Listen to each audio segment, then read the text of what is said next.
August 20th, 2021.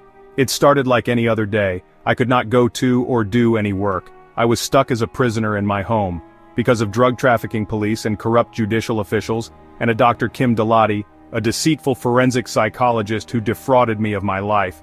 I had no idea that everything was about to change for the so much worse. Because Dr. Dalati is a criminal that will lie and cheat to protect drug dealers employed by the New South Wales government, crystal methamphetamines, MDMA, fentanyl-laced marijuana, but grand larceny and fraud is not the limit of the insidious conspiracy that has been unveiled. From August 2019, I became the target of a system more corrupt than I could have ever imagined. And in my line of work, I know about corruption well. Australia has shown itself to be amongst the world's most deceitful, an untenable country with the complete absence of law and order. The 20th of August 2021, having exercised my legal right to a refund for defective work, where Dr. Dalati defrauded me. She went to police and further falsified statements, unlawfully disclosing medical and personal information. Mostly her rubbish report that doesn't make any sense or mention of not one of the hundreds of human rights violations and legal abuses she claims to be an expert on, never provided me a forensic mental health report, and she destroyed all of the uncatalogued evidence she charged $3,355 to document. 12:30 a.m., the 21st of August 2021, violently pounding on my front door, waking an entire building complex, my human and legal rights. What have these people done with them? The violence, kidnappings, holding me hostage, and extorting me for thousands of dollars to silence me. Now, because of Dr. Kim Dalati and New South Wales Police Officer Constable James McGregor of Hurstville Police, something is profoundly wrong. A legal matter, they called it. While they made arrests of a consumer exercising his legal rights, after all, demanding a refund or we take the dispute to arbitration, a dispute over a defective falsified report that's neither the type of report paid for, and cannot serve the purpose it was commissioned for. Not a word of it was true, not even my date of birth. One would expect an educated woman with human rights and law degrees she would at least attempt to provide a truthful report. But very quickly, it all came together.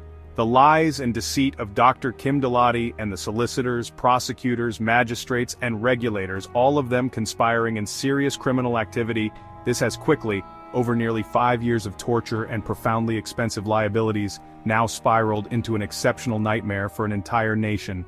Solicitors who were supposed to protect me only had their backs and bribes on their mind.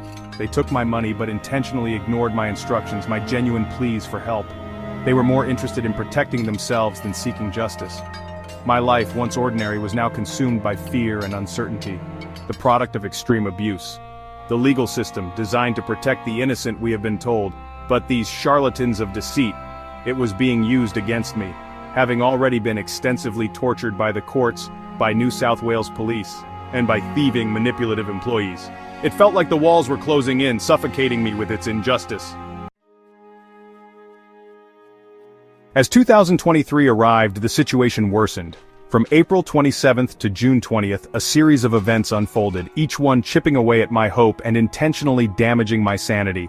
The deceitful ambulance chasing self-righteous solicitors from the first till the last, but all 9 of them continued their charade. They claimed to be working for me, but their actions spoke louder than their words, because at every opportunity, they would do things contrary to my interest and adverse to my legal defense and directly opposite to my instructions. And they did this because they are criminals. Then August arrived, bringing with it a new wave of despair. From the 15th to the 22nd, not one but 2 ex parte hearings excluding the defendant entirely. The attacks intensified, lies about lies, from the police witness, and fabrications by prosecutors and the magistrate tag-teaming. Evidence manipulated and mischaracterized. The truth was buried under a mountain of deceit. But it's all on the record. January 29th, 2024, another day etched in my memory, resonating with torture. Another day of betrayal and despair. The people I had trusted, the authorities who were supposed to uphold the law, are the very ones breaking it. I was trapped, ensnared in a system designed to crush the innocent, and especially to protect drug trafficking police. The year 2024 brought no respite.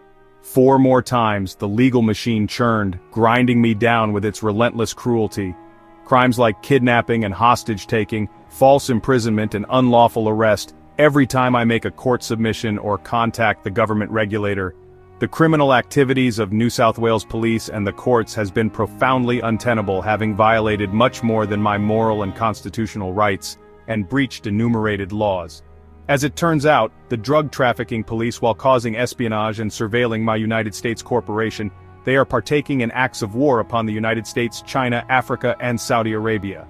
The Australian government and the New South Wales Police will fully and for unconscionable means, violating the sovereignty and damaging national interests of these foreign states to whom I've been prevented from doing business with because of the fraudulent allegations brought on by forensic psychologists who breached contract. These ongoing unabated crimes have affected billions of people. Actually, Australia is damaged in an irreparable way, while also compounding the Crown's legal liabilities because the criminal activities of judicial officers is done with absolute impunity. In absolute terms, it is absent of immunity. December 6th was particularly brutal, yet another wrongful abuse of public office and crime done in full knowledge. I felt like an inconvenience to their twisted game, which Magistrate Hugh Donnelly told me my voice filled his head. So is indisputable he's a criminal. Continue holding me as a hostage, torturing me, knowing he's going to prison because of the insatiable greed of drug trafficking police and side-dealing counselors. Government officials, the guardians of our society, were exposed as the perpetrators. Insider trading, monopolistic contracts, misuse of public funds. The list of their crimes was endless. They used their power not to serve the people, but to enrich themselves, leaving a trail of devastation in their wake. I was living a nightmare, caught in a web of lies and deceit. The legal system, once a symbol of hope, had become my tormentor.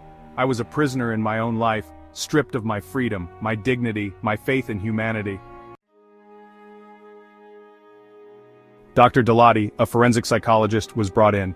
I thought she was there to help, to offer a glimmer of hope in this dark tunnel. I was wrong. She was just another player in their twisted game. A contract for service and confidentiality agreement was signed. A promise was made. But like all the other promises, it was broken. Dr. Dilotti's actions were a betrayal of the worst kind. She used her knowledge of the human mind to manipulate and deceive. She twisted my words, fabricated evidence, and painted me as delusional. Her report, filled with lies and distortions, was their weapon against me. The doctor, sworn to do no harm, had become my tormentor. January 31st, 2025. The day the system showed its true face. The mask of justice slipped, revealing the ugly truth beneath. The magistrates, the prosecutors, the police, they were all complicit. They turned a blind eye to the truth, choosing instead to protect their own. My rights were violated. My voice was silenced. I was a ghost, invisible in the eyes of the law. March 21st, 2025. The date looms over me like a dark cloud. Another court date. Another opportunity for them to twist the knife. But this time, I will be ready. I will not be silenced. Section 6. The system is rigged. The legal system, they say, is blind, but I see it clearly now. It is not blind but corrupt. It is a system rigged against the ordinary man, designed to protect the powerful and crush the weak. The solicitors, the government officials, the doctors, the judges, they are all part of the same corrupt machine. They operate in the shadows, their deeds hidden from public view. They talk of justice, but their words are hollow. Their actions speak louder than words, and their actions scream of greed, corruption, and a callous disregard for human life. Section 7. A lone voice cries out, I am but one man, a lone voice crying out in the wilderness, but my voice will be heard. I will not be silenced. I will expose their crimes to the world. The truth will come out. It always does. They may have the power, but I have the truth on my side. And the truth is a powerful weapon. I will fight for justice for myself, and for all those who have been silenced by this corrupt system. I will be the voice of the voiceless, the champion of the oppressed. Section 8. Fighting for my life.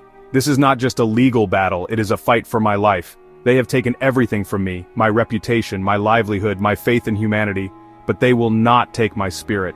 I will not let them break me. I will emerge from this stronger, more determined than ever to expose the truth. I will hold them accountable for their crimes. This is my story, a story of betrayal, corruption, and the resilience of the human spirit. It is a story that needs to be told. The world needs to know what happens when the system designed to protect us turns against us.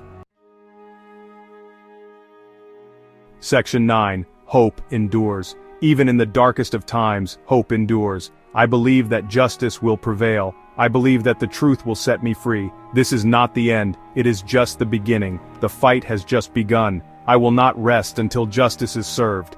I will reclaim my life, my dignity, my faith in humanity. The system may be corrupt, but it is not invincible.